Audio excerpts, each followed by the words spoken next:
Hey everyone, and welcome to SkillCapped. I'm the King Live, and today we're going to be breaking down everything you need to know about crosshairs in Valorant to make sure that you can have every edge you possibly can in the game. Tons of pros use different crosshairs, but a lot of them use the same crosshair, and it's for an important reason. For the most part, your crosshair you use is up to you. It really comes down to personal preference. However, most of the crosshairs that the pros use tend to be fairly similar, and there's a few reasons for that, and we'll get into them today. Remember, your crosshair is supposed to be a tool used to help you aim better. That is why it's important to have it tuned personally towards your needs. And if you're a player who is still looking to improve their mechanics, we have some really awesome crosshairs just for you later in this video, so be sure to stick with us as we get into it. Before we do though, let's introduce our question of the day, which is naturally, what crosshair are you using in Valorant right now? I'll talk a bit about the one that I'm using later in the video, but of course you guys aren't here to hear my crosshair settings, so let's get into the video. As mentioned before, it's largely preference for a lot of these settings, and that is going to be no different for your crosshair color. You can realistically run any color that you want, but it's important to choose something that you can easily pick out on your screen.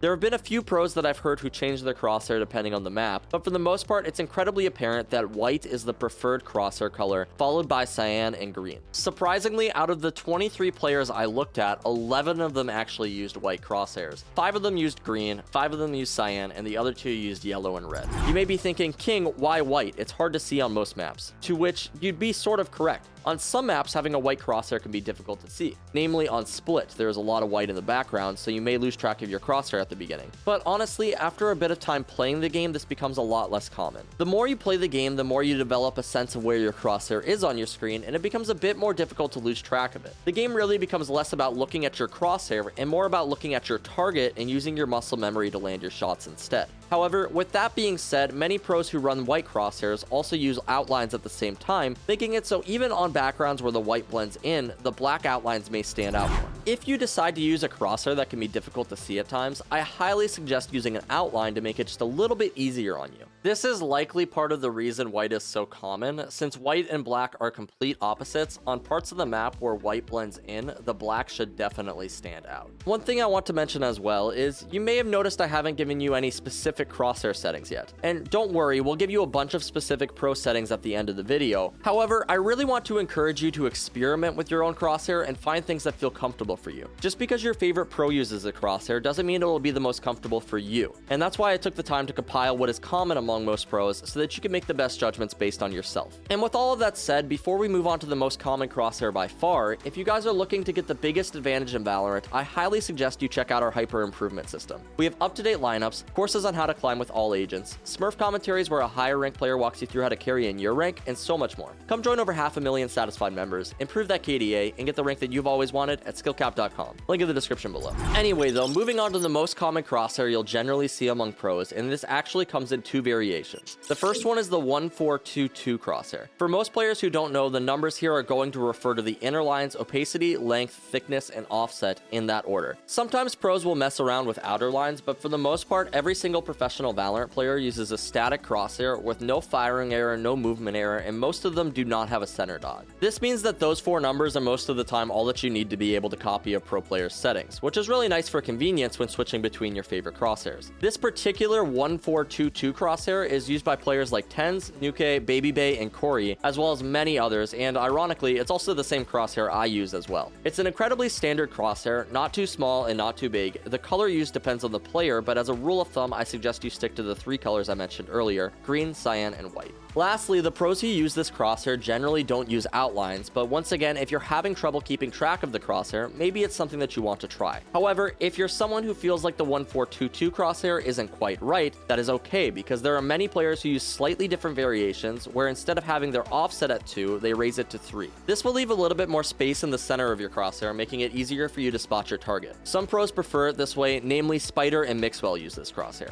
Something I want to emphasize though is that most professionals in Valorant have their crosshair very similar to this 1422, even if they deviate from it a bit. For example, a player like Ethan uses a 1424 crosshair, where a player like Hayes prefers the 1322. Notice how both of these crosshairs are very similar to the standard 1422, but they provide a slight difference, and when something comes down to personal preference like this, that little bit of difference can really matter. Moving on to a different style of crosshair that I recommend that most players at least give a try is a dot crosshair. This crosshair is incredibly nice for those players who really love the one taps and is most notably used by players like Scream and Patitek. Generally, when using a dot crosshair, players use outlines just because since it's so small, it can be hard to see at times. And from there, you can either go with just your standard center dot, or you can increase its thickness to 2, which will make it a little bit easier to spot out. This is definitely a different style of crosshair, and it won't be for everyone. However, it is something that works pretty well for many players. If you're a player who hasn't learned to control their recoil the best yet, this may not be a great crosshair for you for the obvious reason that it is difficult to tell where your sprays are going. But for more experienced players, this may be something that you want to use. If you are a player who struggles with sprays, however, an excellent crosshair that you can use is taking whichever crosshair you like the most and set that to your inner lines. Then what you'll want to do is go down to your outer lines and set this to 1, 2, 2, 40. Make sure that you have your firing error and movement error set to off, and now whenever you spray, you'll notice it will cap out at the top of your outer lines. You can use this as a guide, so when you spray, now rather than aiming with your center of your crosshair, aim with the top line instead. This way you can get a better understanding of how far you need to pull down when committing to a spray.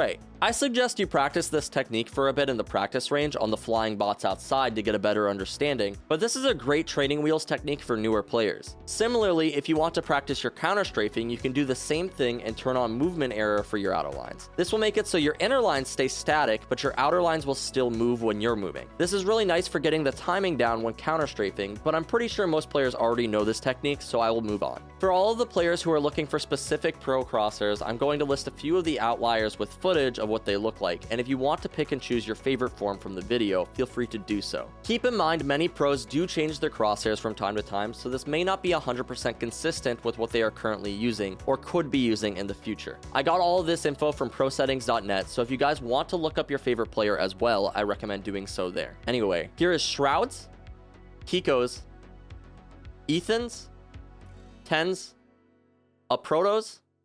Obviously, I could go down the list just naming every single crosshair, but hopefully this gives you a bit of variety and selection when looking for your perfect crosshair. When it comes down to it, as I mentioned before, crosshair is all about personal preference, but I hope this gave you a good idea of what the pros use so that you can make a better decision when selecting your crosshair. Lastly, remember, if you really want to bring your game to the next level, improve that KDA, and win more gunfights, I highly suggest you check out SkillCapped.com. Link in the description below. When it comes down to it, as I mentioned before, crosshair is all about personal preference, but I hope this gave you a good idea of what the pros use so that you can make a better decision when selecting your crosshair. I think the weirdest looking one mentioned on this list was a Protos, but I really wanted to include it because I actually used it for a while and it actually felt pretty good. If you guys are looking for the biggest advantage, play around with them a bit and figure out which one is best for you. I, for one, after exploring some of the different players, am going to be trying out Ethans for a bit. Generally, when I turned on outlines in the past, I either had it set to 1 or 0, but turning the outlines down to 0.5 actually does make a subtle but very nice difference, which is cool. Anyway though, let me know what crosshair you're rocking in the comments below, and also don't forget to like and subscribe to support the channel. As always, I'm the King Live, and we here at SkillCapped want to thank you all for watching. We'll catch you in the next one.